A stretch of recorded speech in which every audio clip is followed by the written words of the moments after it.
If you get a sense of the truth, if you get a sense of the possibility of who you are, and even if that sense only opens that experience up for a moment and then takes it back, Rupert says you've been kissed, right?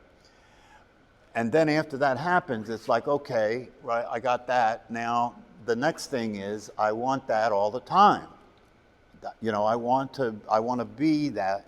And that's talked about in terms of, I want to stabilize the experience. I want to, Muji talks about, burning away all that's not real and being left with the truth, et cetera, et cetera. But these things are so, one of the things that Hederman says is this business of that comes into play here is so insidious, because the problem is the you who you have been conditioned to consider yourself as will continue to claim everything that comes into its awareness. It will continue to do that automatically. That's why it's often the case here when people ask a question, in the question is the answer all the time because of where they're coming from. Do you understand? In the question is the answer all the time, because often I will stop and say, let's back up and review what you just said. And in the speaking, you can see the identity speaking. It's not about becoming who you really are.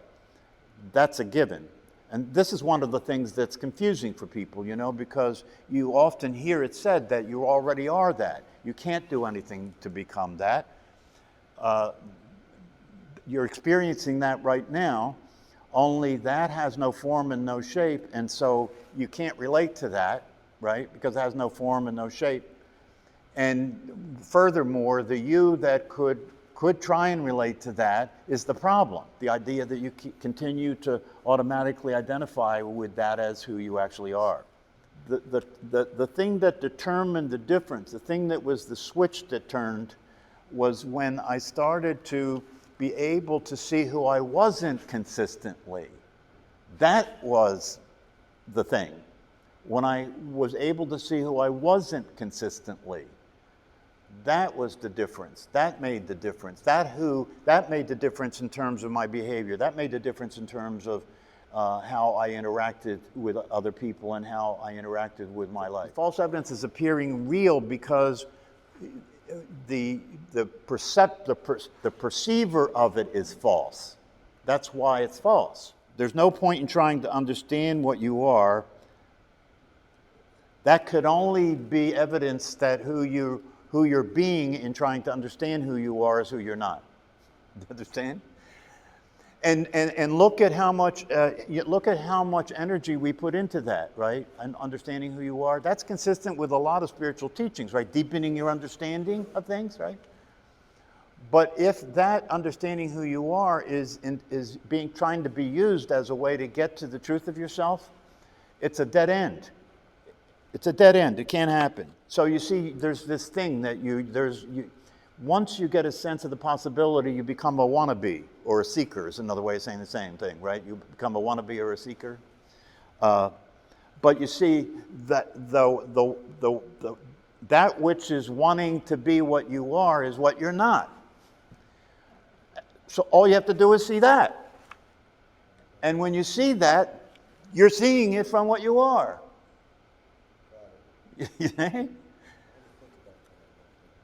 But you see how slippery the slope is? When you get a sense of who you are, you want to stabilize it, you want it to be a permanent experience and so forth. And that whole business of getting a sense of who you are, in reality, everybody's getting a sense of who they are. It has to be true that that's the case because you are who you are. Because the only thing it takes in order to experience who you are is to notice who you're not. That's it. That's enlightenment, really, right? Because if enlightenment means you wake up, what are you waking up to? You're waking up to the truth. What's the truth? You're not who you thought you were. But that's going to keep playing, right? So the stability that you're interested in is the consistency of noticing it. That's the stability you're interested in, right? Because look, if you continue to notice that, so that's the practice, right? And you could say, okay, so meditation is sitting there noticing what you're not. That's what you're doing, right? Because what's going to play in front of you, right, is going to be projections that come out of what you're not. And the insidiousness of it is that it will occur to you as you're sitting there meditating, right? It'll occur to you that there's a you that's meditating, and the you that's meditating is meditating in order not to be you. Right? How do you get out of that? There's a you that you're being there while you're meditating, and you're doing it not to be that you that's there doing it. It's you know what I mean? It's like crazy. But that's the cycle, right? That's the cycle and so in order to be who you are, you get better at staying aware of who you're not. That's how you be who you are. So, and one of the aspects of that is that if you come to understand that the trick that's getting played all the time is that everything that happens, the idea you have of yourself, the identity that you have been conditioned to consider yourself to be, claims it. If you get pissed off enough, I don't care how much you understand, right? Because the emotions are strong enough to pull you into the identity, right? And so it's going to take practice, especially when you're emotionally triggered, to stay aware of who you're not. And if you stay aware of who you're not, the anger, right? Because the anger is a reaction that who you're not has. So if you see it for what it is, right? It's not personal. It's not personal. It's just what's happening. And when you stop identifying with it, you stop being that. You stop being that person, right?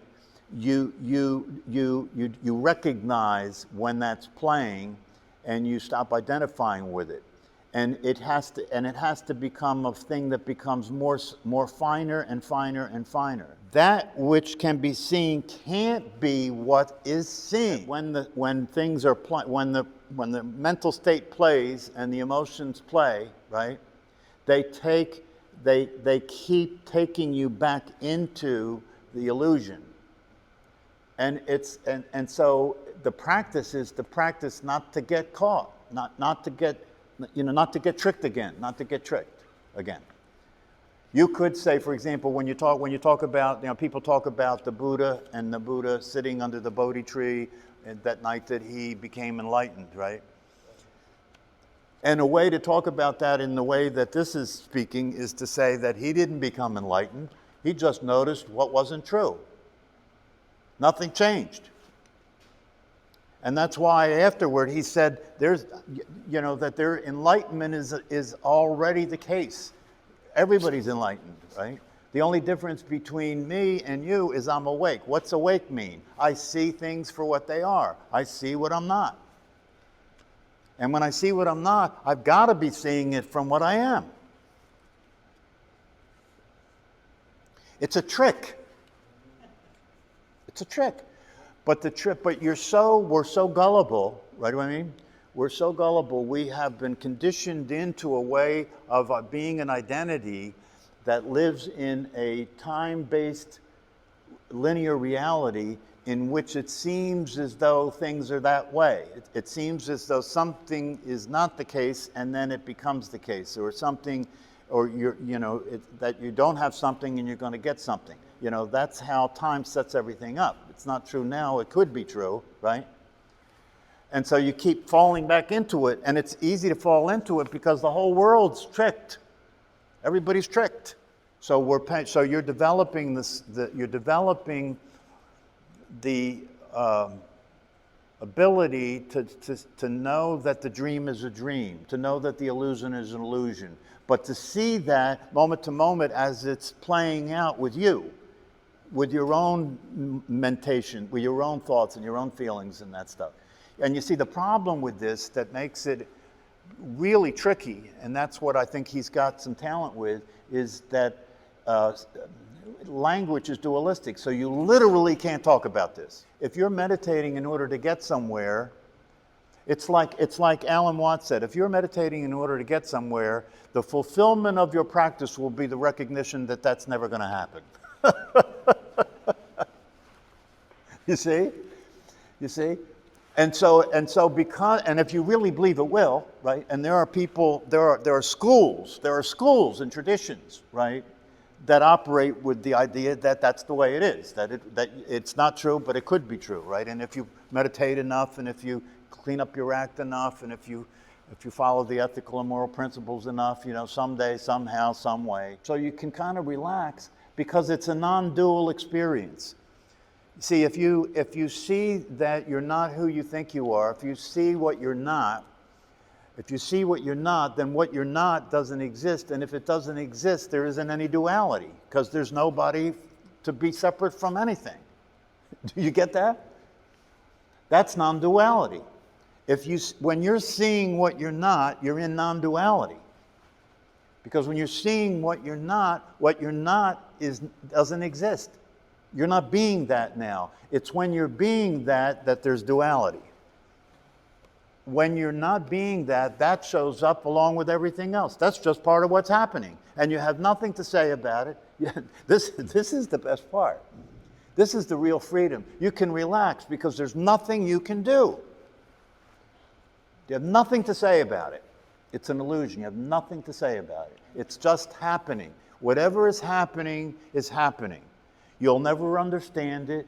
You can theorize all you want about it, right? But that's what it is. It's just what's happening.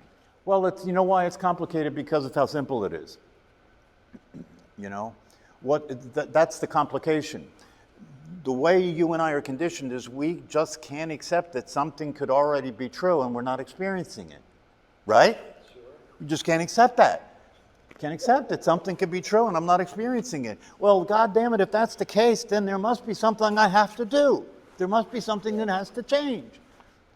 See, but that's the mind. That is the way the identity will claim it. That's the way the identity will rip you off, by having you identify with that way of looking at it, right? But the simplicity of it is that it's over already. It's already happened. It's like I said, how can you be lost if you're not going anywhere? Awareness isn't going anywhere. It can't be lost because it can't be found because it wasn't lost. It's too obvious. That's the problem. You know what I mean? It's too obvious.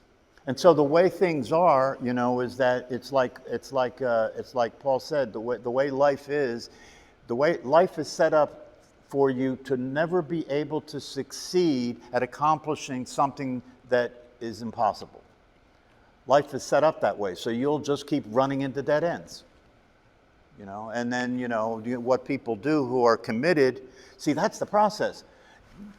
People who are living in the identity state look to other people to be the authorities or the ones who aren't in that state, right?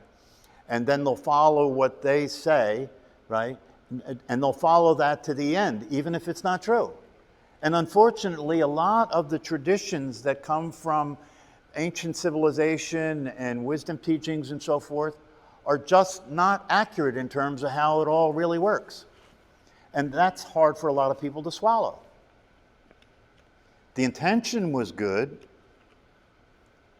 but that's why, when you look at that, when you look at the statistical reality of how is it that so few people become enlightened, right? It's because everybody's enlightened and nobody's willing to accept it. See, as you speak, who you think you are is claiming everything right away. And so you can't even hear it coming out of your mouth, right? You can't even hear it coming out of your mouth. And you're in the world that creates, trying to get out. And that's a dream. The thoughts are always coming from the idea you have of who you are. That's why most people think I'm thinking those thoughts. It's a very fast process. It's happening in less than a second, right? Where it's claiming everything immediately. Right? See, there isn't any you, but you got to keep playing the game. And when you play the game, just by virtue of the fact that you're in the world around everybody else that's lost in the sauce, it will inevitably keep pulling you back into the trick.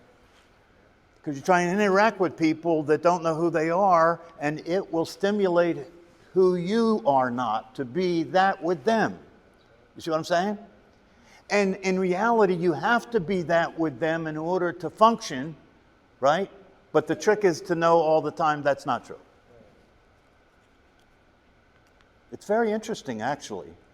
It's very interesting because if you really see it for what it is, when you're interacting with people, right? Especially people you're close to, especially in situations or with people that are going to stimulate a lot of reactions, that's when you see it, it's the most profound.